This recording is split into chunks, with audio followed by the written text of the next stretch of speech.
Welcome back to Investing Talk podcast. Today, we are focusing our attention on one of the, most talked about names in Chinese technology, Baidu. We've pulled together, an incredible stack of recent sources. We're looking at everything from, massive analyst upgrades and balance sheet health to technical breakouts and a pretty long list of upcoming catalysts. The core question on the table, one you probably want answered, is pretty simple. Is Baidu a good time to buy now? Before we start breaking all this down, remember, if you want more analysis like this, please hit that subscribe button, give us a like, and leave a comment below. And definitely, if there's a specific company you want us to look into next, tell us in the comments. That's the perfect way to frame it, yeah. Baidu has seen, let's just say extreme swings in sentiment recently. Our job here, I think, is to move past the noise and figure out if the foundation really supports the recent rally.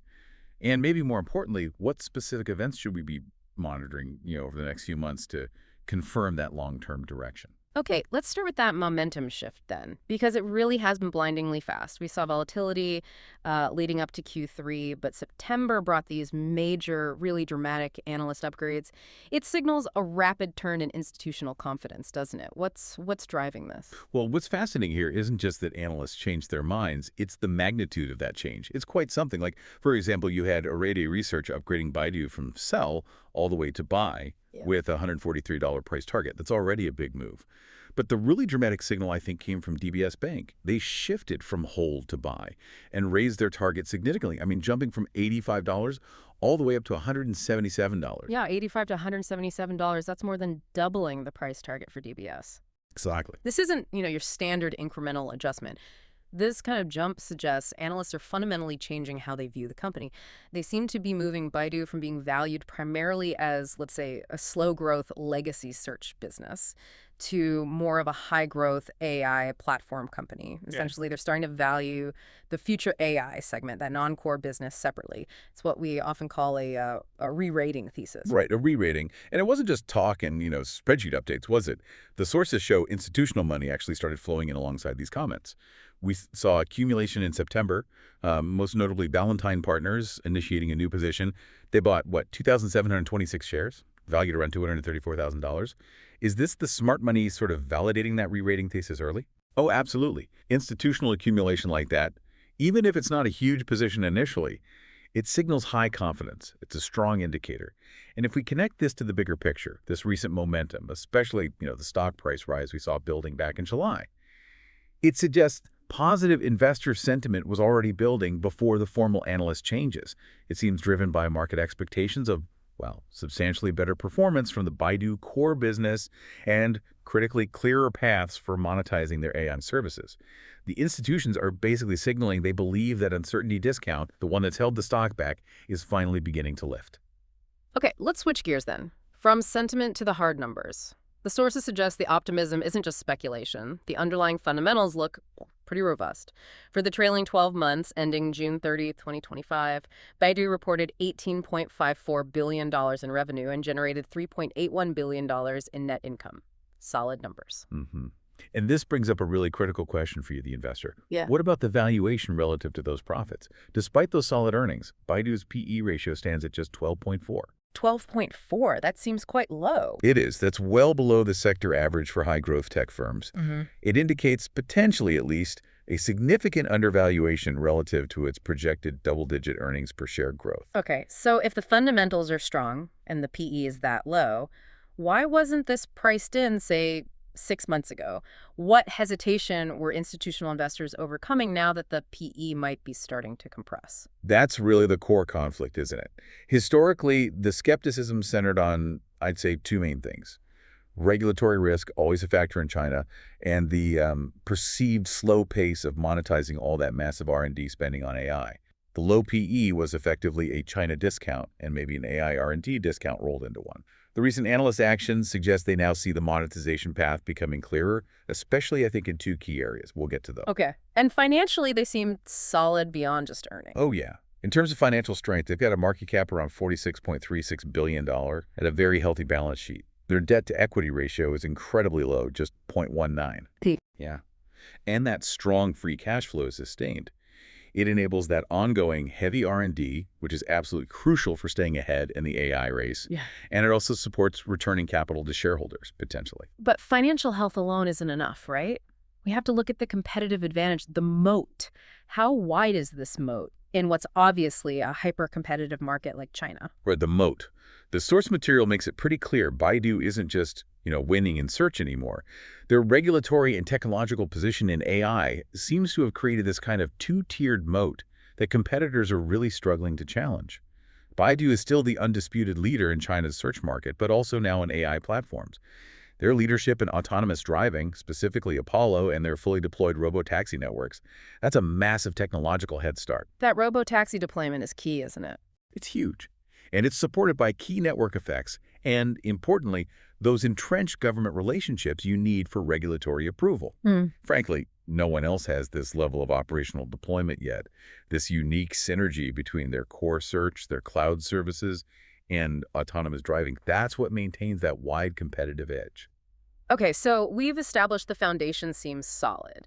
But fundamentals alone, they don't always move a stock quickly, especially when you're overcoming that kind of historic investor skepticism. Let's look at what the sources say are the specific trigger events coming up, the things that could actually close this valuation gap through the end of the year. Right. Shifting focus now to the catalyst calendar, what you need to watch. The most immediate scheduled event is the Q3 2025 earnings release that's coming up on October 22nd, 2025. Crucial date. Absolutely crucial. Investors will be scrutinizing margin trends, seeking clarification on the strength of core advertising and search revenue, and really looking for hard data on the adoption and, critically, the profitability progress of new AI initiatives, like their generative models. And beyond earnings, what else is on the radar? Beyond earnings, market mechanics themselves will play a significant role. We have the effects of major ETF rebalancing on November 5th. That can definitely impact liquidity. And then the release of institutional 13F filings on November 20th. Okay, for listeners maybe less familiar with those mechanics, can you quickly explain what institutional 13F filings are and, well, why they matter for the stock price? Sure, yeah. A 13F filing is essentially a quarterly snapshot. Major investment managers think hedge funds, endowments, large mutual funds, they have to file it showing their equity holdings at the end of the quarter. So when those filings are released on November 20th, we get a clear picture of how these big funds were positioned as of the end of Q3. If we see widespread institutional accumulation in Baidu, well, that validates the whole bullish thesis we've been talking about. Right, it adds confirmation. Exactly. And it can encourage new buyers, driving short-term trading volumes and potentially price momentum. Got it. So those are the scheduled events. What about the persistent market rumors? Those often act as speculative catalysts, don't they? Oh, the rumors are arguably just as important, especially for short-term swing trades. You've got a few key ones circulating. First, there's the constant talk of a robotaxi business IPO or some kind of capital raise. Management has publicly hinted, at unlocking value in the autonomous vehicle segment soon. And spinning that off could be huge. Potentially huge. Spinning off a high-growth, high-tech asset like Apollo Robotaxi could immediately inject billions in value that the current market cap just isn't reflecting. Second, there's ongoing speculation about strategic AI partnerships, particularly in generative AI, maybe with local cloud providers or hardware firms in China. Such a move would amplify their generative model reach and, importantly, help monetize their R&D faster. And finally, rumors persist about a potential large-scale share buyback, especially if the share price remains volatile after Q3 earnings. A major buyback would signal really strong commitment from management, basically confirming their belief that the stock is fundamentally undervalued. Sends a powerful message. Okay, technical analysis is the final piece of this puzzle then. The charts need to kind of confirm the fundamental story, right? The stock has shown a pretty steady bullish recovery since Q2 2025, and it's currently trading well above both the 50-day, which is around $100.32, and the 200-day at $91.09 simple moving averages. That confirms a robust uptrend, doesn't it? Absolutely.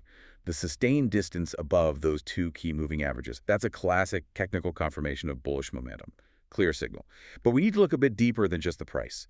The Relative Strength Index, the RSI, stands at 58.09. Okay, 58.09. What does that tell us? Well, that RSI reading is key because it shows healthy upward momentum without suggesting the stock is, running purely on euphoria or getting overbought. There's still significant room, technically speaking, for new institutional buyers to comfortably enter before it hits truly overbought territory, usually considered above 70. So the technical outlook derived from these sources suggests a, let's say, comfortable trading range of maybe $120 to $146 through year end. And there's a potential for further breakout if any of those major catalysts we talked about, like the robotaxi IPO, actually materialize. That seems like a really compelling alignment then. You've got strong fundamentals, imminent catalysts, and technicals supporting the trend. So what does this all mean for risk? Even with strong momentum, what are the critical factors that could potentially dampen this outlook? Right. Risk. You have to dedicate serious time to that. The core risks really involve execution and regulation. Those are the big ones. On the execution side, there is inherent execution risk related to actually monetizing these new AI businesses. It's one thing to develop the tech, another to make money from it.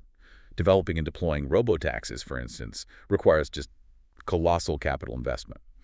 And the timeline for achieving meaningful profitability in AI, especially complex models like Apollo, it might take longer than the market currently expects. So patience might be required. Definitely. That can be a constant drag on sentiment if progress seems slow. And what about those regulatory headwinds? They seem like a permanent fixture for Chinese tech.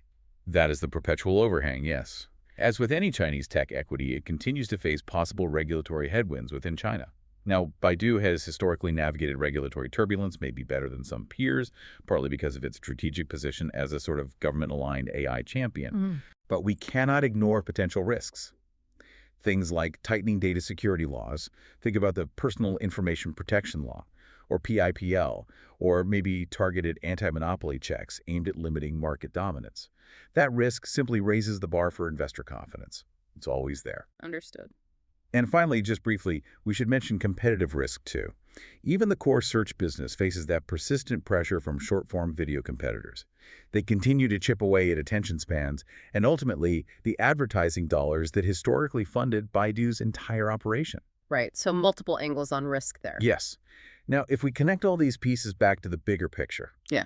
the overall investment thesis, based on this stack of sources we've looked at, it leaned strongly bullish. It was rated about 8.5 out of 10 in the analyses we reviewed. The combination of strong fundamentals, that low PE, robust earnings, clear sector leadership in China's critical AI space, alongside those significant upcoming catalysts, like the robotaxi value unlocking and strong institutional buying. It provides a pretty solid and timely case. Yeah, the sources seem to suggest this company is highly attractive for really two types of investors, both the short-term swing traders looking to play that specific catalyst cycle through Q4 2025, and also the long-term investors seeking foundational exposure to China's AI and automation themes, potentially at what looks like an inflection point in its valuation. Okay, a final thought then for you to consider as we wrap up. One persistent rumor, maybe the most valuable one if it happens, involves Baidu exploring more transparent, investor-friendly segmentation of its high-growth AI assets. If that financial reporting becomes crystal clear, separating out AI, how much extra value could that unlock? I'm talking about multiple expansion. Can you briefly frame what that means in the specific context? Sure. Multiple expansion. In this scenario, it basically means the market stops valuing the entire company as just a simple search engine with a PE of, say, 12.4. Instead, by segmenting out the AI portion, like the high-growth robotaxi or generative AI business, that piece gets valued separately, potentially at a much higher multiple, maybe 40 or 50 times earnings, which is more typical for pure-play AI firms. Right, reflecting its growth potential. Exactly. And this potentially higher multiple on the AI part could then positively influence how the market values the rest of the business too, literally expanding the overall valuation far beyond what current analyst targets might be predicting. It could be a significant uplift. That's definitely a compelling angle to watch as those Q3 results approach. So the consensus here isn't just yes, buy, but maybe more like yes, consider buying now, because the convergence of that technical breakout and these specific Q4 catalysts presents perhaps a rare window to capitalize on this whole AI re-rating thesis. Precisely. We hope this analysis provides you with the knowledge you need to evaluate this complex picture and, of course, make your own informed decision.